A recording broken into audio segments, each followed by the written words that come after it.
Bonjour, bienvenue au Petite Vue. Aujourd'hui, on vous fait la critique de A Wrinkle in Time. On parle aussi du 20e anniversaire de L'Erreur sur la personne. Je parle pas de vous, là, de Big Lebowski. On va parler On va parler de Ready Player One.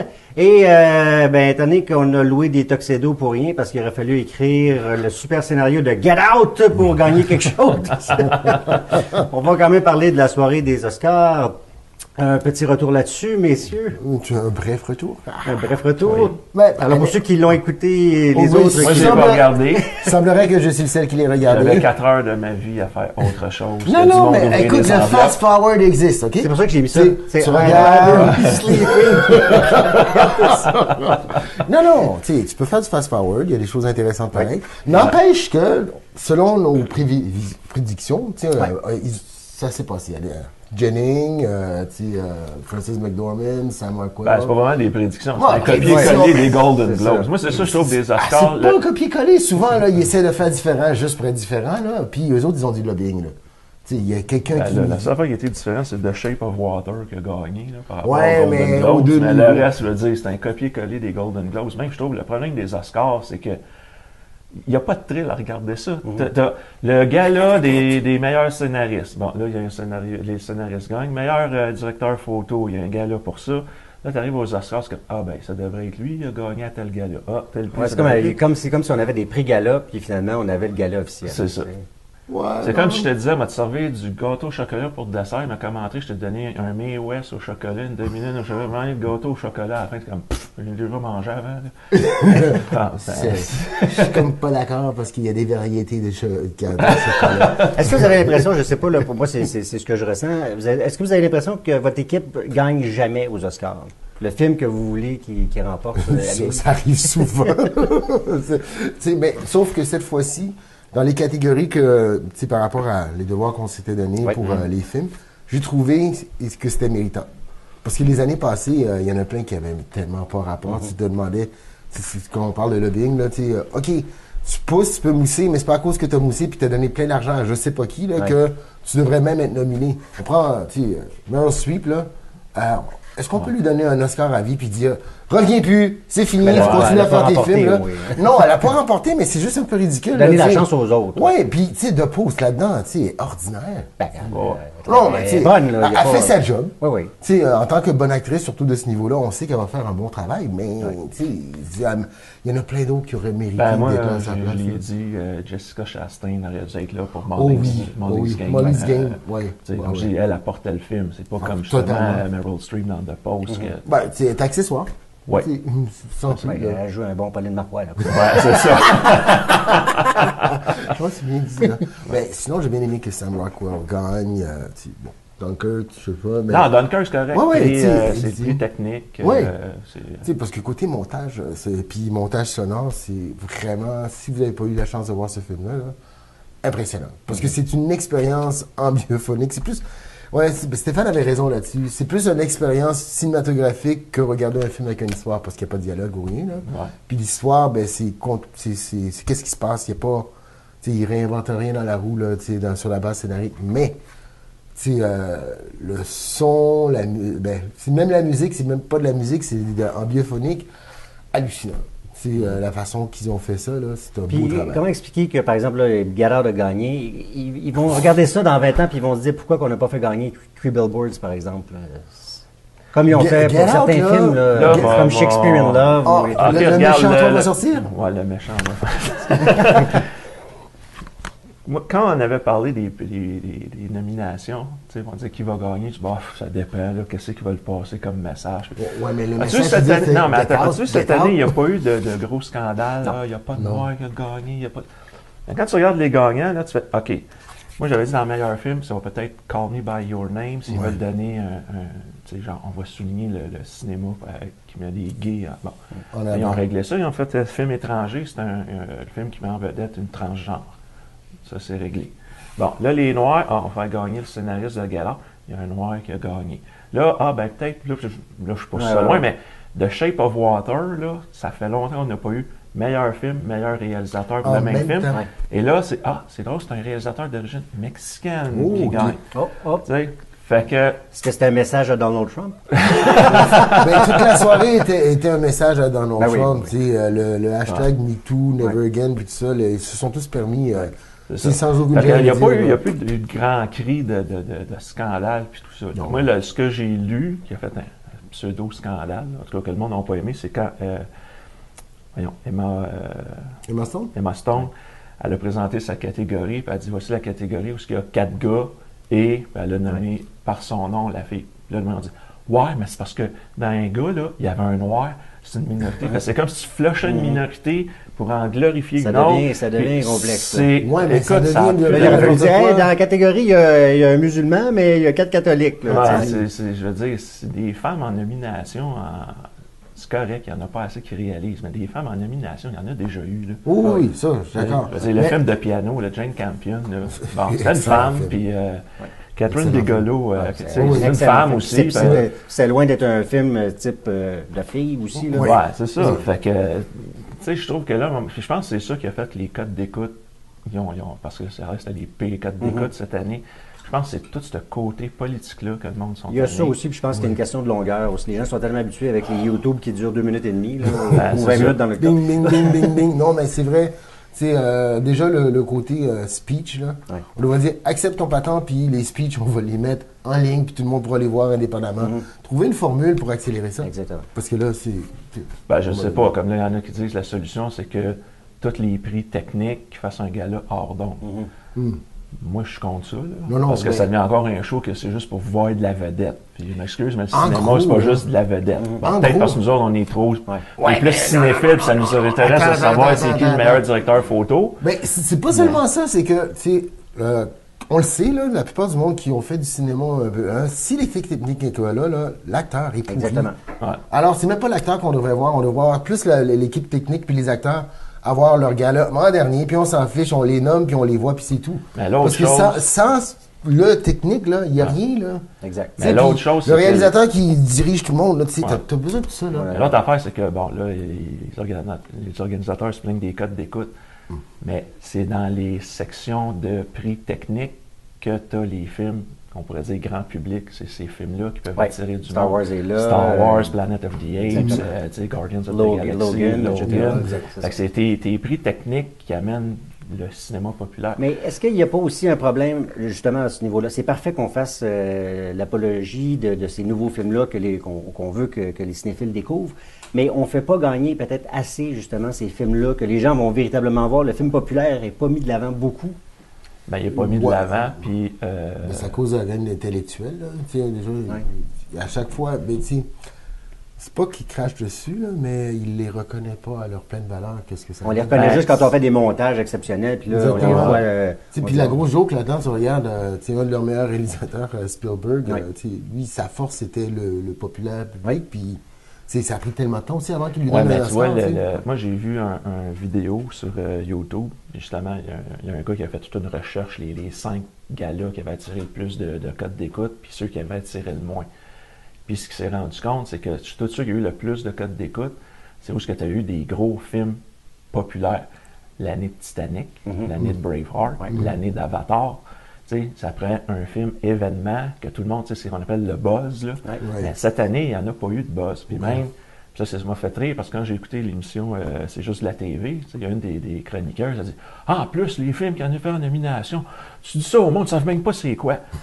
OK, mais c'est vrai qu'aussi, dans les films en nomination, il y en a qui n'ont pas eu beaucoup de publicité et il y en a que la distribution, c'était dur à suivre. Je me souviens de Shape of Water. Il y avait une date de prévue. Moi, j'ai dit, je m'en vais le voir. Toi, tu m'as dit, c'est déjà sorti. Je pensais que ça sortait la semaine prochaine. Puis j'ai dit, attends, me regarder. Ah, ben oui, il sort. Mais en sortie limitée 2 semaines, mais il va sortir l'autre semaine. Donc, à un moment donné, tu as de la misère à suivre les sorties. Oui, puis ils font des ressorties en plus. C'est ça. On a l'impression qu'on n'a jamais vu. Tanya ressort. C'est ça. Donc, c'est pas évident. Tu vois, le Three Billboards Outside Ebbing, moi, c'est moi qui avais dit, on va aller voir ce film-là. Il fait, c'est quoi? J'ai envoyé la bande-annonce. Fait que cette année, les films qui étaient en nomination, il n'y a pas eu un gros buzz de cinéma populaire. Et ces films-là, les gens ne les ont pas vus. C'est très dommage. Qui est très dommage, parce que c'est des petits trésors pareils. Oui, ça fait longtemps. Ouais, mais c'est pas des films qui ont eu des grosses distributions non plus. Fait que The Shape of Water a gagné le meilleur film. Content. Oui, moi aussi. J'ai aimé ça. J'aurais pu être un autre, j'aurais pas crié au scandale non plus. C'est pas mal que c'est pas Get Out. Ben, Get Out a gagné meilleur scénario. Là, je me suis pété un peu la tête sur mon bureau. J'ai fait, mon Dieu, une autre qui a passé quasiment 10 minutes à dire, ça n'a pas d'affaire là, Get Out, puis qu'est-ce que ça fait là, puis il aurait dû mettre d'autres choses, puis là, ça a gagné meilleur scénario. Je fais, bon, mais tu sais, ça revient encore à la patente, entre guillemets, raciale. Ah, c'est un noir qui a écrit ce scénario-là, en plus il l'a réalisé, on va y donner. C'est OK. C'est un bon scénario, mais c'est pas la fin du monde. Même le fait que l'acteur avait été nominé. Non, c'est n'importe quoi. Ben ça, c'est lobby. Il y a quelqu'un qui est donc là, je ne sais pas ça va être quoi le plan de match pour les Oscars l'année prochaine. Parce que je me souviens que, comme on en avait parlé, quand ils ont monté la section meilleur film, que ça pouvait aller à 10 films, c'était l'année qu'il y avait eu le film de Batman, The Dark Knight. Parce que justement, c'était un film de cinéma populaire, mais qui n'avait pas eu sa place dans le meilleur film, puis que le monde avait chialé. Là, ils ont dit, bon, ben là, dans les 10 films, il faudrait mettre 2 films populaires pour attirer des codes d'écoute. Puis c'est ça, je trouve, qui casse l'intérêt des Oscars, c'est que tout devient... Ben oui, mais c'est ça, c'est que ça va pas au mérite, ça va pour le show. C'est ça qui m'énerve, c'est pour ça que j'ai plus d'intérêt pour les Oscars. Bon, ben en tout cas, écoutez, Stéphane et Gary, vous êtes disponibles pour relever ça. J'espère que les gens d'Hollywood sont à l'écoute. Puis moi, j'irai m'occuper du volet un peu plus créatif, donc... Sinon, ça va être plate à l'os. Sinon, il va juste avoir des catégories, puis ça va être tout. Là. Il n'y aura pas de show. Là. Ben oui, il y a le monologue d'ouverture. Tu regardes ça. Oui, mais il manque un peu de punch. Là. Ça manque. Là, c'est devenu... non, mais là c'est celui-là que Jimmy Kimmel... L'année passée, j'avais bien aimé, mais cette année, j'ai trouvé que c'était un peu n'importe quoi. Oui, exactement. Le début était bien, d'essayer de le faire à la voix à l'ancienne, dans du temps des classiques d'Hollywood et tout. Ça, c'était plaisant. Mais après un numéro de musical. Là. Peu importe comment. Billy Crystal. Welcome tonight. On arrête ça là. Oui. La voix, je m'en viens. Il y a erreur sur la personne, c'est le cas de le dire. Parlons un peu du 20e anniversaire de Big Lebowski. Oui. Alors, vous êtes des amateurs de qui? Oui. Non, mais moi, poche comme je suis, j'aime regarder des films qui sont bons, là, mais dans The Dude, il y a un personnage de... Là, on dit erreur sur la personne, c'est le titre en français. Oui. Le vrai titre, c'est The Big Lebowski. Oui. Alors, quelle version française exécrable? Oui, c'est ça. J'ai jamais compris vraiment le titre. Là. En tout cas, si tu regardes le film, tu comprends le titre, mais c'est juste que c'est pas un indice pas tout. Parce que raconte donc tout le film dans le titre, tant qu'à ça. Ouais, mais tu sais, c'est n'importe quoi. Non, moi j'ai adoré ce film-là. À sa sortie, puis je l'ai re-regardé une couple de fois, puis c'est tellement plaisant parce que les personnages sont plus grands que nature et tellement loufoques. Ben, c'est un film de personnages. C'est un film de personnages. Je veux dire, raconter l'histoire, c'est impossible. Ça va tellement tout le bord. Ça tient pas la route. Ouais. Non, t'es partout. Moi, c'est un film que j'ai découvert beaucoup plus tard. Moi, je l'ai pas vu au cinéma. Puis là, à un moment donné, j'ai vu la fameuse scène là, qui est au début du film. Là, I'm the dude, man. Tu sais, puis là, il s'assine avec l'autre Lebowski. J'ai fait, mon Dieu, ça a l'air tordant, ce film-là. Puis là, tu parlais de voix amateur de quilles. Quand j'ai décidé de voir le film, c'est qu'à un moment donné, il y avait un tournoi de quilles. Puis le gars, pour faire l'annonce du niveau tournoi, il avait pris la scène, c'est une espèce de comédie musicale, de niveau tournoi de bowling. Puis là, il met cette scène-là. Puis là, je suis comme, tabarnak, là, faut que je vois c'est quoi. J'ai fini par le voir, j'ai trippé les personnages. Je veux dire, le personnage de Dude, c'est l'anti-héros. Totalement. Parfait. Je veux dire, tu veux pas, comme spectateur, tu veux pas être ce personnage-là, mais maudit que tu veux l'avoir comme ami. Oui, parce qu'il est cool, il s'en fiche, il est juste le fun. Puis, tous ses amis aussi qui sont le fun, là. John Goodman, là, avec ses conspirations. Ouais, c'est un espèce de fou, l'extrémiste. Mais n'empêche que John Turturro, 2 scènes, en tant que joueur de quilles. Jesus Quintana, t'es crampé, tu recules, puis tu le regardes encore, tu dis, ça se peut pas, ça doit être inspiré de quelqu'un, parce que ce personnage-là est fou. Un gars, on voit plus beaucoup, John Turturro. Malheureusement, non. C'est quoi, c'est Transformers, tu me dis? Ben, moi, la dernière fois que je l'ai vu, c'est dans Transformers. Il a peut-être joué dans d'autres films que j'ai pas vus, ou peut-être qu'il fait de la télévision. Il y en a beaucoup, des fois, on voit pas au cinéma, ils s'en vont en télévision. Ils s'en vont en série, parce que les séries fonctionnent beaucoup de ces temps-ci. Mais, non, mais tout un personnage, puis beaucoup de plaisir pour les gens qui l'ont pas vu, là. Bon. Donc, c'était le 20e anniversaire la semaine passée. Pas mon préféré des frères Coen, cependant, pour ma part. J'ai préféré Fargo, Raising Arizona, puis No Country for Old Men, qui est un autre film dans un autre style. Là, mais... Ouais, ok. Mais n'empêche que les frères Coen sont excellents. Parce qu'ils ont leur style, puis là-dedans, moi, j'ai ri. Ben, je trouve que c'est comme on a dit, les personnages, mais il y a les dialogues là-dedans aussi, là. The Dude Abides, là, puis, tu sais, où John Goldman, quand il pète un plomb, là, This is what happens when you fuck a strangers in the ass, man. Puis il le répète à peu près 4-5 fois, là, puis enragé, puis... Je mettrai des bips maintenant là-dessus. Ma fille est majeure, elle peut écouter. Alors, vu que c'est le 20e anniversaire, je ne sais pas s'il va y avoir un événement spécial. Je sais qu'aux États-Unis, il y a des festivals de Big Lebowski où tout le monde s'habille. Le monde s'habille. C'est un peu comme le Rocky Horror Picture Show. Le monde s'habille. Bon, ben, c'est la même chose. S'habille avec la veste de laine. Puis, le sport le plus pratiqué socialement aux États-Unis, c'est les quilles. Il y a des allées de bowling pratiquement dans toutes les villes, même les villages. C'est ça qui a le plus, que monsieur tout le monde s'amuse le plus, c'est les quilles. Donc, qui est devenu classique, pas seulement à cause des quilles, mais le personnage, mais tu sais, eux autres, ça marche, ça, là. Bon, on va se prévoir ça. Une belle journée de quilles, puis on s'est plus faut-tu s'habiller en Jesus? Oh, Jesus Quintana! Non, je suis pas assez sexy pour ça, c'est ça. On prendra les photos, on vous montrera ça. Mon Dieu, ouais. Tu as mis ton t-shirt de Back to the Future, c'est sûrement pas pour rien, parce qu'il y a Ready Player One qui s'en vient. Moi, oui, je commence, j'ai très hâte, évidemment, j'ai lu le livre. J'ai lu le livre, puis j'ai vraiment très hâte. Là, je commence à en avoir une écarantite aiguë, là. Il y en a trop. Trop de bandes-annonces, trop de ci, trop de ça. Moi, j'aime ça avoir juste un petit teaser. Puis, ben là, c'est la campagne publicitaire. Là. Je sais pas si on va avoir ça au Canada. Je sais qu'aux États-Unis, ils ont fait une série de posters 12 ans, pour Ready Player One, qui est un hommage aux films du passé. Donc, on voit les avatars de Ready Player One dans des posters de films d'époque. C'est tous des films des années 80.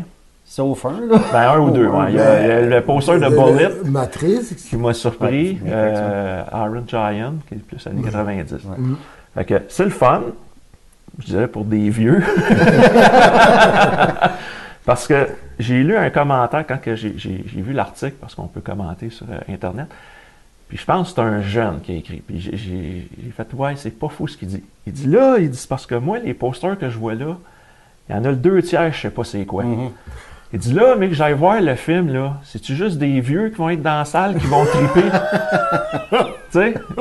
Puis là, j'ai fait, pas fou comme raisonnement. Il a raison. Tu sais, parce que je pense pas que, mettons, là, il a pas écrit son âge, la personne, mais mettons, c'est quelqu'un de 14 ans, là. Je pense pas qu'il a vu Bullet. Non. Je pense pas que The Lost Boys, c'est un film qui joue, tu sais, pour nous autres, ça nous a marqué notre génération. S'ils ont des pères extraterrestres comme lui, qui oui, c'est ça. C'est ça. Genre, pour punir tes enfants, tu t'es assis devant ce film-là. Ils sont pas punis, tu vas te regarde! Je pars le film, ils viennent le voir. Ouais, mais tu sais, c'est rare. Moi, ma fille, elle est rendue à 22 ans, puis c'est dernièrement qu'elle a commencé. Puis j'ai essayé, là. Non, des affaires de vieux! Faut juste que t'achètes des vieilles affaires, c'est ça. Fait que c'est ça. Fait que dans la série de posters, il y en a à peu près une dizaine. Fait qu'ils ont fait Back to the Future, The Breakfast Club, Beetlejuice, Blade Runner, The Goonies, Risky Business. Oui. C'est juste les yeux avec les lunettes de soleil. Pas sûr que ceux qui n'ont pas vu le film vont savoir. Il y a Labyrinthe. Il y a Labyrinthe. Du jour au lendemain, comme tu dis. Non, mais c'est pas tout le monde non plus qui connaît. Non. Parce que dans le temps, c'était la copie de Indiana Jones. Puis tout le monde disait, mais finalement, c'était intéressant. Mais c'est amusant. C'est amusant, mais sans plus. Fait qu'il y a un poster de Rambo. De toute façon, on va mettre le lien en dessous du vidéo. Là, vous pourrez cliquer dessus, vous pourrez voir tous les posters. J'ai trouvé que c'est un clin d'œil, le fun. Oui, plaisant. Mais tu sais, qui peut. Le côté viral devient dangereux. Mais là, c'est que. Ton commentaire est très intéressant. Par contre, parce que dans la bande-annonce, par exemple, on voit un personnage d'Overwatch qui Mais dans le livre, c'est seulement dans l'univers des années 80 que c'est supposé se passer. Moi, ça m'inquiète. OK. OK. C'est Genre, volontairement à cause des droits, là-dedans. Oui, parce que le personnage, en tout cas, vous verrez l'histoire, là, vous pouvez lire le livre, mais ça devrait uniquement se passer dans les années 80. OK. Dans l'univers des années 80. OK. Donc, le personnage d'Overwatch n'a pas d'affaire là. OK, mais peu importe. Les années 80, c'est les années Spielberg. Oui, pratiquement tout à fait. Exactement. un succès et 3/4 sur deux Oui, était à lui. Ouais. Là. Il était partout, ce homme-là. Oui. Donc, la campagne publicitaire d'affichage a du bon sens, là, sauf pour The Matrix puis Bullet, qui n'a pas d'affaire là, effectivement. Exactement. Ben là, moi, quand j'ai vu le poster de Bullet, j'ai dit, mon Dieu, le film a reculé aussi loin que ça dans la nostalgie. Là. C'est pas même, pour certaines personnes de notre génération, c'est même pas connu non plus. Là, oui, en plus. Ma mère, oui, Thibaut Steve McQueen. Les critères de beauté, ça évolue. Oui, OK. Peut-être qu'un jour, ça va le trouver beau. Moi, j'ai eu mon pic de beauté à 10 ans. Ça a fait un déclin. Ouais. Sortez la photo, s'il vous plaît. Ouais, Matt, as-tu ma photo quand j'avais 10 ans? Non. Alors. Maintenant, Wrinkle in Time, on a vu le film tous les trois. Oui. Mauvais titre. Ça devrait s'appeler I Wasted My Time.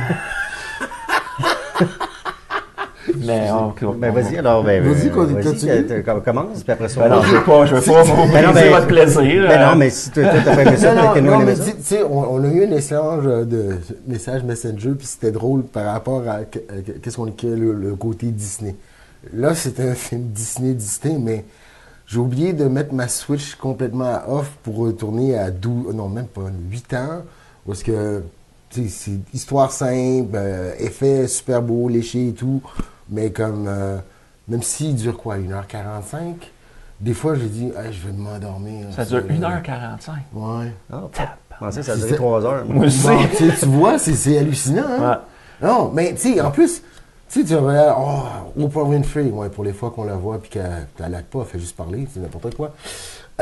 Non, c'est... Regarde, moi, là, je vais te le dire. Le scénario, là, c'est nul. C'est nul. Premièrement, ce film-là, c'est supposé être une quête. Hein, la petite fille qui veut retrouver son père. On sent pas la quête. Bon, c'est ça. Premièrement, le film, ça ne vaut pas l'heure de partir. Non. Ça a commencé?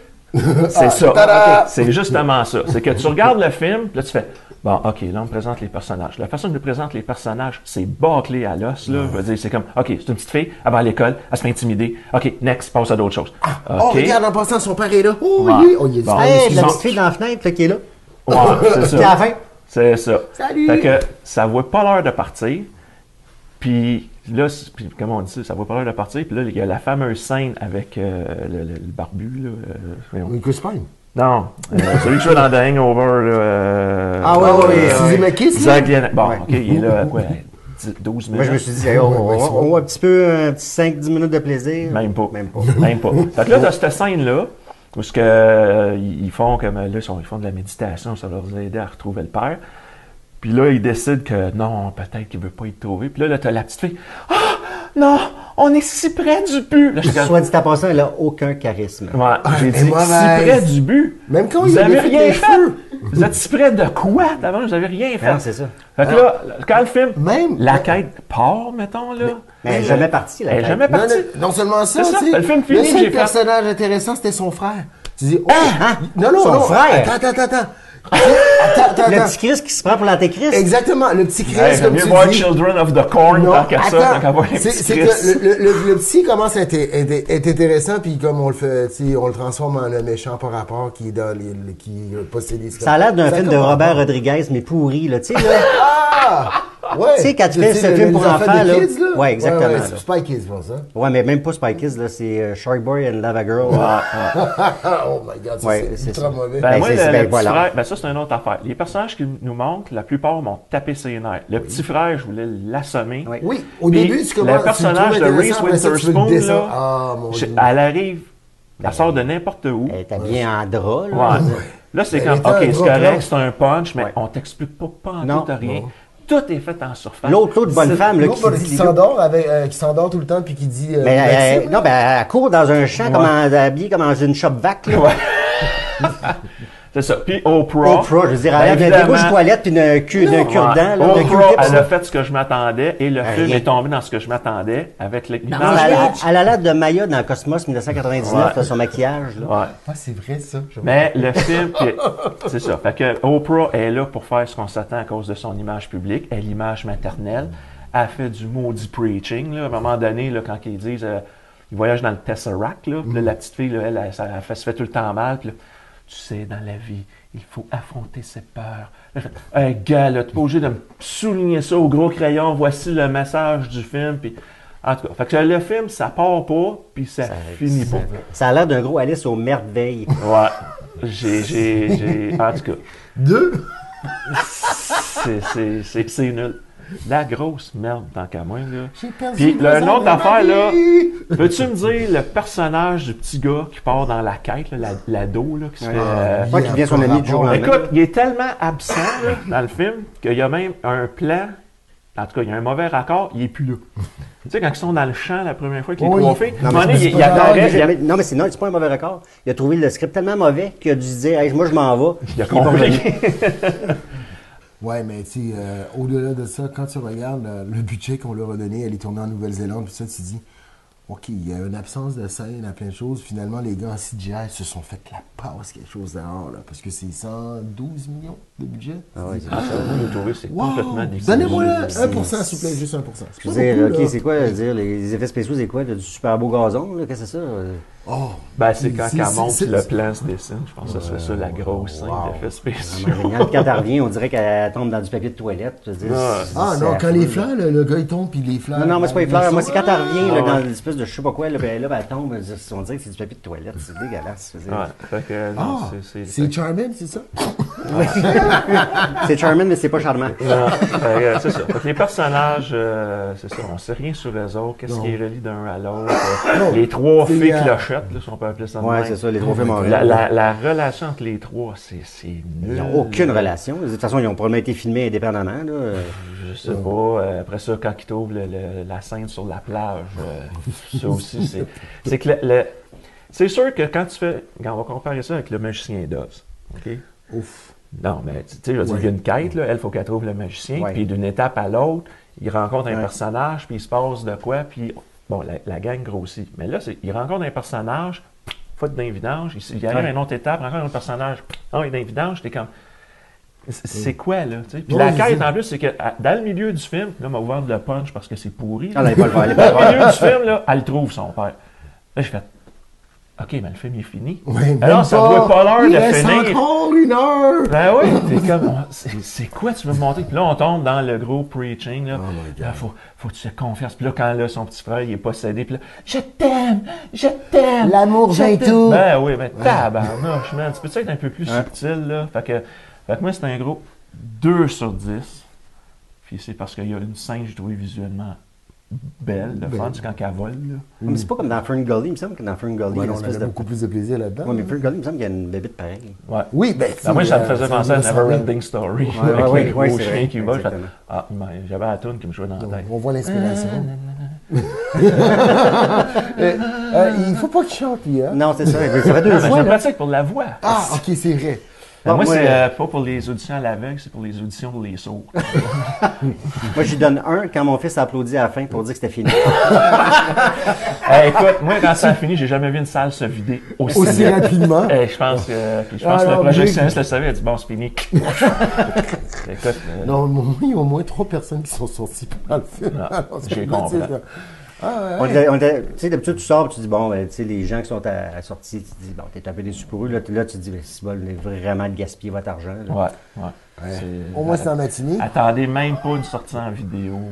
Non, puis je comprenais même pas qu'on sait qu'il y avait du monde qui était là à 9h le soir pour aller. Là, c'est bonne nuit, c'est sûr. Là.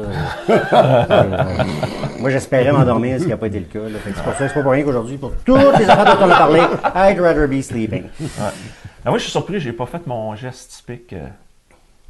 Quand je fais ça pendant un film, c'est pas bon signe. Trop tard, ma blonde l'a fait au moins 2 fois. Ajoute tout le monde dessus. Bon, ben comme le ferait Francis McDormand, levez-vous, collaborateurs, réalisateurs, même si ça portait pas de beigne ou à la maison, puisqu'on va faire comme si on était au film Wrinkle in Time. On s'en va. Bye bye.